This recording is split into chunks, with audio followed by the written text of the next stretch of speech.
Sure that I'm doing things right. This is Michael Carlin. I'm Rowan Hand. You're in tune with DestinationUri.com. If you've .com'd us, you're not an old Underwood typewriter fellow. Well, you might be, but you might have come through the metamorphosis of time, and you can now .com, and you get us, and we're flying. Mike, how are you? It's Morning, good to see you. Bless you. Michael Carlin, a doyen of the musical world of Newry for 50 years. It's more than 50 years now, Michael, because you would have been hanging around the shop at your father's knee all those years ago, wouldn't you? 1961, Ron. Goodness gracious, where does time go? It's just like a flash. Yeah, a flash. I'm going to, right up front, I'm going to show them this. You don't mind? Well, I show them this. Are you ready for this? Now, this was when, about 1965. 1965. See, do you recognize anybody in this? The man is bound for stardom. Michael Carlin with Tom Jones. Look at that. Have you got it there, Sean? Isn't that interesting? Michael, what were the circumstances of this photograph? Well, there's a very good story surrounding that because Tom Jones was just coming, as you said, to stardom at that stage. Yeah. He had 2 or 3 hits. It's Not Unusual, Delilah, The Green Green Grass of Home. That was the he had about 2 or 3 hits like that. And a friend of mine that I used to go to all the dances with, a chap called Terry Ruddy. Yes. Terry and I were great. Is that Terry and Newry still? Yes. Yeah. Terry and I were great Tom Jones fans. Wow. So the announcement was made that Tom Jones was coming to Belfast, and coming to the big concerts in Belfast at that time were held in the ABC cinema. Of course. And sometimes referred to as the Ritz in Belfast. Coincidentally, to the Dublin concerts were held in the Carlin cinema in Bond Street. Yeah. Because they were the only 2 venues that had the capacity for the type of crowds that needed to hear these people. So Tom Jones was coming to the ABC cinema, and we organised. I got the tickets, and Terry and I were all set to go. Now, you also remember a famous character in Newry called Jackie Priest. Oh, he founded the pipe band movement in Newry. He used to come in to me all the time in the Frontier Sentinel with news of pipes and stuff. Exactly. He was the major, the drum major. Was, and he people came from far and near to see him throw the thing up in the air. Yeah, you know, absolutely. Spectacular. Now, Jackie was originally from Wales. Of course he was. And Jackie then, when Tom Jones broke, everybody, of course, was Tom Jones's friend. I grew up with him. I went to school with him. All this stuff. Most of it was nonsense. Yeah. But Jackie, see, claimed to be from the same street as Tom Jones. Tom Jones. Wow. So, like everything, and I know you can't libel the dead, but Jackie, God bless him, everything he told you, you divided by 2.5 and subtracted 10 to get the right answer. But he has to be said he was a lovely man at the same time. He was Jackie, a beautiful man. Right, Jackie, okay, Jackie, right. So, fast forward the story to the day of the concert, and I'm in the shop and the phone rings, and Jackie Priest is on the phone. So he says to me, "You're going to Tom Jones tonight." Now, how he found out, I have no idea. I says, "I am, Jackie." And he says, "What time are you going at?" And I said, "I'm going about 4:30. Now, not can I get a lift, pick me up at the Stone Bridge. Yes. Right. So I says, right. So I went and collected Terry, and I had my first car, which was a Hillman Imp. Oh yeah, I remember them. And the engine was in the back, and the boot was in the front. Yeah. So when I went over to collect Terry, I had to say, "Jackie Priest is coming." And he says, "What? What's Jackie Priest coming for?" And I says, "Well, he's going to see Tom Jones." So right at the Stone Bridge, and there was Jackie with this enormous wicker basket, like a picnic basket. So I says to Jackie, what's with the basket? He says, "It's for Tom Jones." So he opens the wicker basket, and the basket is full with soda bread, wheaten bread, sausages, black and white pudding, bacon, And he says, that's for Tom Jones. So the boot of the Hillman Imp, the front was opened, and in went the basket. So headed for Belfast, and just as we were getting to the outskirts of Belfast, all the concerts at that time, there were 2 shows, 6:30 and 9 o'clock. God, those were the days before Tom Jones was really big. The notion of him having to do 2 shows anywhere, it defies understanding. Our tickets were for the first show. So I said to Jackie, where are you sitting? Where are your tickets for? Oh, he says, I'm not going to the show. He said, you collect me, meet me at the stage door after the show's over. My God. So we went to the show, and the show was absolutely brilliant, and really enjoyed it. So Terry and I came out of the concert, went round the side, and there's hundreds of people at the stage door. Oh yeah, of course. And all these bouncers. Now, you know that Jackie was a small man, and Jackie weaves his way up to the front and says to this big bouncer, I want to see Tom Jones. Now, what the bouncer said to Jackie, I couldn't repeat in front of your viewers at this time of the morning. But he told Jackie what he could do. Yeah. And Jackie said, I'm here to see Tom Jones. And if Tom Jones knew that I was here and you didn't let me in, he says, you're in trouble. Yeah. So one guy dispatched the other, and off he went and came back and said, he's to get in. Right? So the door opened, and Jackie says, these 2 boys are with me. So in we go. And we're carried up these back steps of the ABC Cinema, a big long dark corridor, and we're standing there waiting, and this guy came out with the dreadlocks, a guy called Eddie Grant, who sang with a group called the Eagles. My goodness. And they were #1 in the charts with Baby Come Back. So that was okay. Talked to him for a while, and the next thing was this massive roar. Jackie! So out comes Tom Jones, runs down, grabs Jackie, who was not only small but very, very light, and throws him up in the air like one of his own sticks, right, and catches him. So we're standing there in amazement looking at this, and for the first time believing that Jackie Priest actually knew Tom Jones. Oh, God. So in we went to the dressing room, and this whole conversation, what about your auntie so-and-so, what about uncle so-and-so? Really? Did you know that so-and-so was dead? Really? And this went on for almost an hour. Goodness and gracious. The next thing then, a photographer arrived from the Belfast Telegraph, and if you look on the back of that photograph, you'll see the stamp of the Belfast Telegraph. Yes. And so he took the photographs, My God. first of all with Jackie, with Tom Jones, and then Terry and I then got our photographs taken with Tom Jones. Boy's a dear.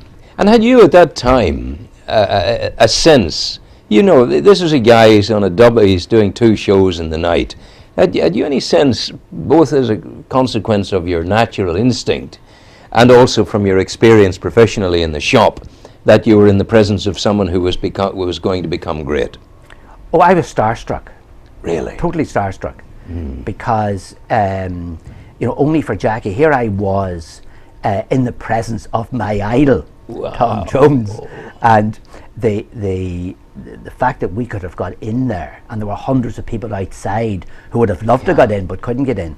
But because Jackie actually was reared in the same street as Tom Jones. And Jackie's family, his descendants are still in Newry. Oh, yes. Still have an interest in piping. And as I understand it, Jackie was a man who had military connections, came to Newry at the time of the war, married here and stayed here. The same as the Lucases, lovely people of Newry.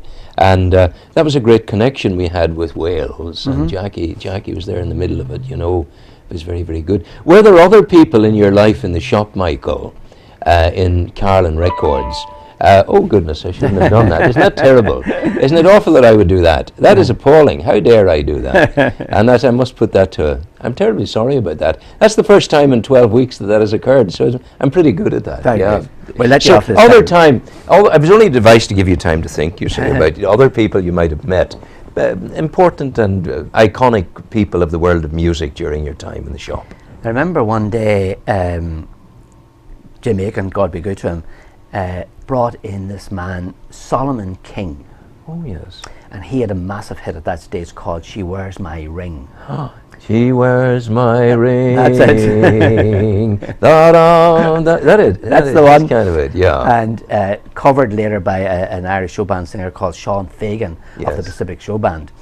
But Solomon King was a huge man, and if you remember, Carlin Records, Solomon King had to bend down his head to get through the door. Get in through our door. My goodness. And people will tell you in show business that the bigger they are, the nicer they are. And this was a lovely, lovely gentleman, and came in, didn't have to come at all, but came in, spoke to me and spoke to the staff, and then waited around and talked to customers and got photographs taken with them, and nothing was any trouble to him. So we always found that the big stars were the ones who were the nicest. Absolutely. You mentioned Jim Aiken. He was an ordinary fella from up the road. From Jonesborough. From Jonesborough.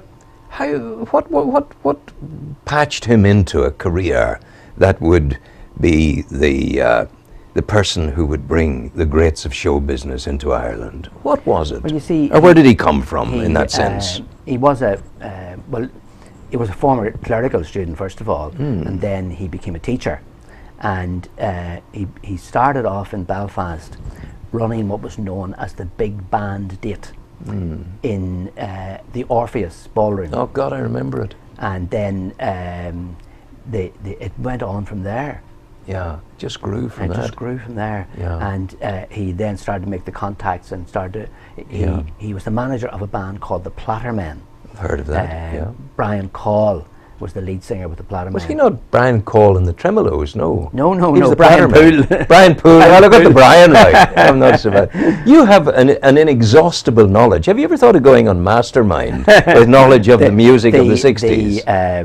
The Irish show bands of the 1960s. So you'd be there. That could make a good specialist subject, wouldn't it? No bother to you at all. It's very interesting, Rowan, that the show band business, it came and went, and the discos more or less killed it.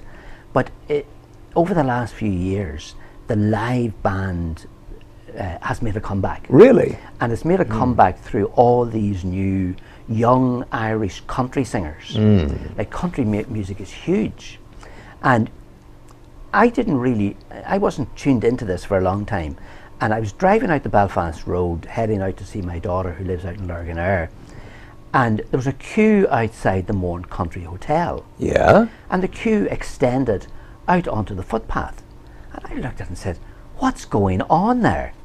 So drove out, and then I said to my daughter and her husband, I was coming past the Mourne Country and there's a huge crowd there, and they said, oh yes, that was for Mike Denver, country music star. Wow. I said, no, that couldn't have been, because these were all young people. Yes. Teenagers. And I associated Irish country music with people of my vintage. Yes. But these were all young teenagers. It's growing again. So they've got tired of the bar scene, the disco scene, and it's now all live music. All these country music stars are all young lads in their early, middle 20s, and they're attracting a very, very young crowd. Michael, you obviously miss, I can't even begin to define the nature of the loss, but you obviously miss Carlin Records. Well, you see, it honestly took about 10 years to get it out of my blood, out of my system. And the interesting thing about the previous lady that you had speaking to you about the Angels, one of her philosophies, I believe, is to leave the past behind and to live in the present. And it took me a long time to do that. That there was no point in going back to the past. All the great times that we had, rather than sort of lament the fact that they are now gone. But we were always a people of our past, weren't we? In family situations, you with your family, me with Minnie and Nanny and Mary Street. Well, my memories were of the Christmases we spent together, the summer holidays, the family looking back. It was a mighty psychological leap for us to be able to say the past is done. Yes. It's in that parcel and it's on the shelf marked the past. Yes. And only when we were able to do that were we able to go forward. Exactly. And I think that it's only now that we get to this stage of our lives that we're able to do that. Because in visiting the past, there are a lot of very happy memories, and it's good to relive those memories. But sometimes when we go back to the past, we revisit the hurts of the past. Oh yeah. And the mistake that we make is then, the past is gone, but by revisiting the hurts of the past, we're inflicting on ourselves that pain again. That's a very wise philosophy, Michael, a very wise observation. Now, where we are now in our lives, I certainly know I'm 70. I include the 9 months I was being made. Right. Which brings, my actual birthday is not the 29th of May. I think it was the 29th of September, if that's 9 months ahead of May, and I think it more or less is. That's when I was created, the 29th of September 1943. Right. That makes me 70 now. And I'm proud to take that as my birthday because it's in defense. I'm avowedly pro-life and will always be. But how are you're kind of heading into that area? I'm in that vintage. Yeah. How are you dealing with it? I was it your life? 68 there on the 30th of April. Yeah. And a lot of the times my body tells me that I'm 68. I have a sore hip today. But it's bones, it's skeletal. Bones, yes. But the rest is okay. See, in here, I'm about 16. Oh, yeah. And I was very encouraged to hear that lady say about the things that we're capable of doing, not to sort of confine ourselves to things that we think we can't do. But I honestly think now there's nothing that I can't do, and I'm always looking for new things. Yeah, you'll not do the long jump in the Abbey again. You'll not do that. No. But I mean, you'll walk instead of run. Yes. And then when walking becomes difficult, you'll bicycle instead of walking. Rowan, I never was on a bicycle in my life. You're joking. The two things that I still have to achieve, and these are still targets of mine. Where do we get them? One. See, we lived in Water Street. Yeah. And because we lived on the street, my mother was a very, very nervous person in the sense that she overprotected us. Yes. And I'm not saying anything to you that I didn't say to her to her face, even in our later years. Yeah. And she would just smile at me. But she never allowed, when all the other children in the street were learning to ride a bicycle, we weren't allowed. Have you never learnt to ride a bike? No. And when all the children in the street were going out to Crown Bridge, to swim, to learn how to swim, we weren't allowed to go. And she loved you too much. When my daughter Dara, who's now over 40 years of age, when she was about 8 or 9 and getting to the stage where she could get a 2-wheeler bicycle, we were living in the Glen. Yes. And I said to my mother, we're getting Dara a bicycle, and she said, I'll buy her anything that she wants if you don't get her a bicycle. Because she was fast forwarding her ahead that Dara would ride down the hill and right down to the Dublin Road. But Dara got her bicycle, and Dara learned to swim and all of those things. But you can understand it. You know, the nightmare at the moment, Michael, as we were actually approaching the end of our chat, but the nightmare at the moment of the Tyrone family, the lady who is the young girl. And when I see that, the predicament of that girl, if she has done something wrong, she will pay a very big price, and she's only 3 years beyond 17. It's an immaturity, it's a foolishness with a big price to pay at the end of it. So the greatest monkey that one can have on one's back, the greatest ordeal that one can come through in life is being a parent. When you see, when we used to do, Joan and I were very involved with the marriage guidance, and we ran engaged couples courses. Yes. And when we'd be doing, we had a night on parenting. Yes. And I used to say to them, now, you realise now when this child is born that you will be responsible for this child until he or she is 18 years of age. Our Dara is 41. Oh, sure, tell me. And I don't feel any less responsible for her than the day she was born. It's the story of our humanity, Michael, isn't it? Michael, God Thanks, bless you. I wish you well, and thank you for much. coming in. Thank Stay you. with me till we say farewell to the people. So that's it. Michael Carlin, the doyen of the music world of Newry. If you think of music and Newry, some name comes to mind immediately over the last half century, and it's Michael Carlin. Thank you so much for being with us this morning. And all of you out there, we'll see you tomorrow morning, inshallah, God willing. We'll see you tomorrow morning at 7:30 Irish time for another 3 hours of the morning show here on Destination Newry. And I encourage you to the belief of my African friends. I tell it to you again. When you've done your best and can do no more, you've given it your best shot. My African friends across the Niger will tell you, rest your head in your hand and leave the rest to God. Go well, be happy. Sean.